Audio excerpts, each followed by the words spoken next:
后来有2个死刑犯王春吉甲陈义良，1995年共绑票一个头家，而且共杀害。2个人已经被关29年，是关上久的死刑犯。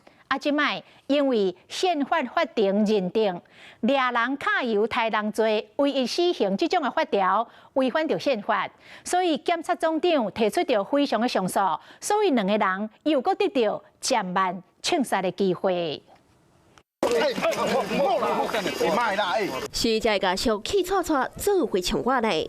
1995年，王春吉甲陈义良甲姓杨的互相绑票，佮杀死，红判死刑。我只能说抱歉，但是来不及阻挡他了，成为造成几年的大错。案件当地国大党，去年宪法的法庭鉴定，绑票佮杀人唯一死刑属于违宪。检察总长根据判决的内容，正式提出非常上诉。1995年这案，3嫌犯红判死刑。其中，王春吉甲陈义良被关29档，是关上久的死刑犯。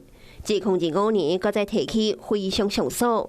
另外一个是徐自强，2000年死刑确定后，经过5摆的非常上诉，在2015年被判无罪。无罪！林志强无罪！徐自强面带笑容，和王春吉甲陈义良公示共犯，经过20档，总算4千冤枉。经高审的法官认为嫌犯的口径前后对比起来，予以对死刑该判无罪。那另外2个死刑犯敢有平盘的机会？检察总长邢太昭依职权来提出非常上诉，由法院来继续审理。但如果最后法院认为这些被告的犯罪情节重大，也不排除再次判处死刑。怀疑那些引用其他法条，有缘有机会搁被判死刑。2个死刑犯大部分的人生拢伫咧感觉。如今案件也未结束，继续打电。你好，我是宋彦明。想掌握最及时的新闻资讯吗？赶紧订阅、按赞、开启小铃铛，锁定华视新闻 YouTube 频道。